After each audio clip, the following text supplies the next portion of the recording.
Okay, so I'm sick of talking about idiots that don't know anything. I've covered enough of them on my channel already. You know, people like Don Harold, Phil Grande, Woody, Dr. Kevin Campbell.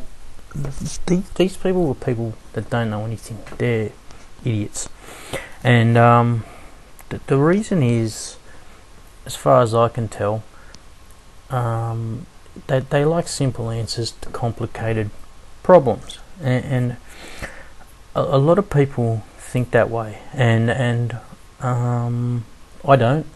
And look, you know, anyone that watches my channel, I'd like to sort of maybe expand your understanding of economics, you know, and my own too. Like, I want to see what's wrong with things. I don't like to see a theory or an idea and see what's right with it. I want to see what's wrong with it, what I can show to be wrong with it, and if there is something, then to me that knowledge is not worth much at all.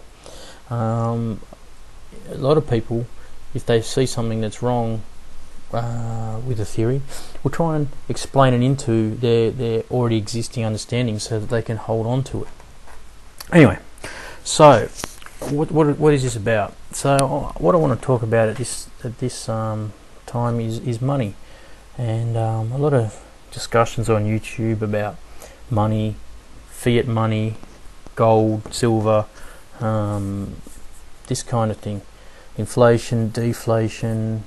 Where does all that sit? How does it work? And a lot of this comes from, I think, a flawed understanding of several aspects of the economy of every country, and because they all pretty much work the same. They all have a credit-based money system. I don't know of any country that has a commodity-backed currency, and they all have a central bank which has particular tenets that it really can't control, and this is where I guess understanding of what a central bank is, what it can and can't do, and what money is, and who can and can't create and destroy money is extremely important. And so yeah, my research has sort of led me here. Bringing up the side of a guy that, you know, he's an economics professor. He's an Australian. He posts a blog, and he posts regularly on it some fantastic articles. Has empirical data backing up his research. This is something that economists generally run away from, but not Steve Keen. And to me, I think he's, you know, his models that he's come up with and the ideas are you know, not flawless, of course, nothing ever is, but they're certainly leading in the right direction. And I think if you can read some of his stuff, in particular this article called Roving Cavaliers of Credit, you'll understand a lot more about money, and, you know, the what money is, and how, you know, we as a part of an economy, how we can create it. Well, we can't, banks can. It's called the Endogenous money creation theory, and to me looks to be very accurate. I'd suggest anyone out there that wants to understand money, read this article. It will give you a much better base understanding. There's a lot more to build on, but it goes through the conventional money multiplier model and shows how it's incorrect. Basically, a study's been done showing that central banks don't create credit first, they lag credit creation. So retail banks and commercial banks extend credit, and then money is created by a central bank about 6 months later. It lags by about 6 months. This is, you know, complete flipping upside down of the existing models which is this money multiplier model. So anyway, I suggest anyone who's interested in reading about money, have a look at this. It's excellent piece of writing on that subject. I'll leave a link below for all of these sites I'm talking about. So I'm going to talk about 3 today. Now, the second one I want to talk about is the Fed. The Fed's an extremely misunderstood institution, and I think that a lot of people don't understand what the Fed can and can't do, and it's such an important part of the economic system.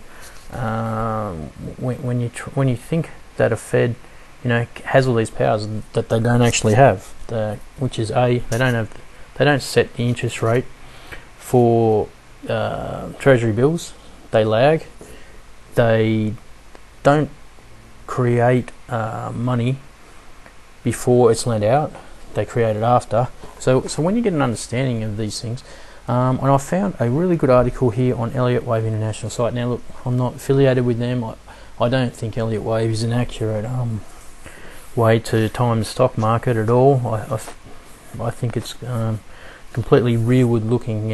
You put their waves on to fit what has already happened. I mean, it's not forward looking, it's rearward looking, and as such I don't think it's particularly useful, but they do have some psychology in there that I think is somewhat relevant. But not everything goes 5 waves up and then 3 waves down. It just doesn't work that way. There's you can have 5 waves up, 6 waves up, 7 waves up.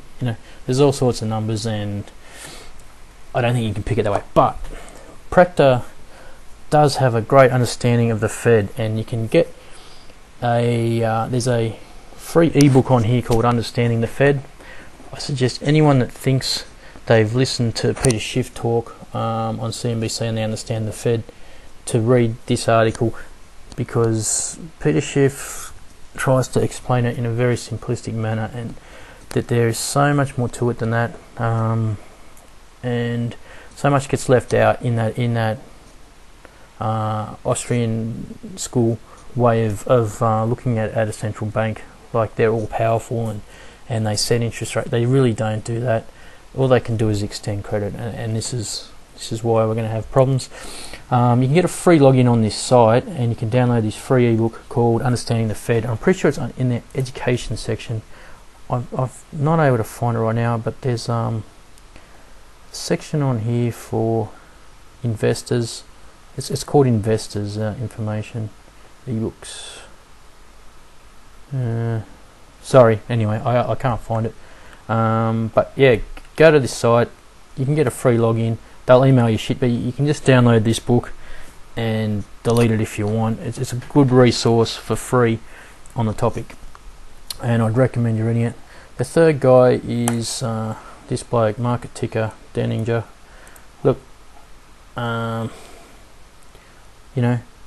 think I disagree with him on quite a lot of issues outside of economics and math, and the one thing he does really well is math, and applies it to economics and economic data. And I think if you want to keep across things, keep an eye on what he's doing.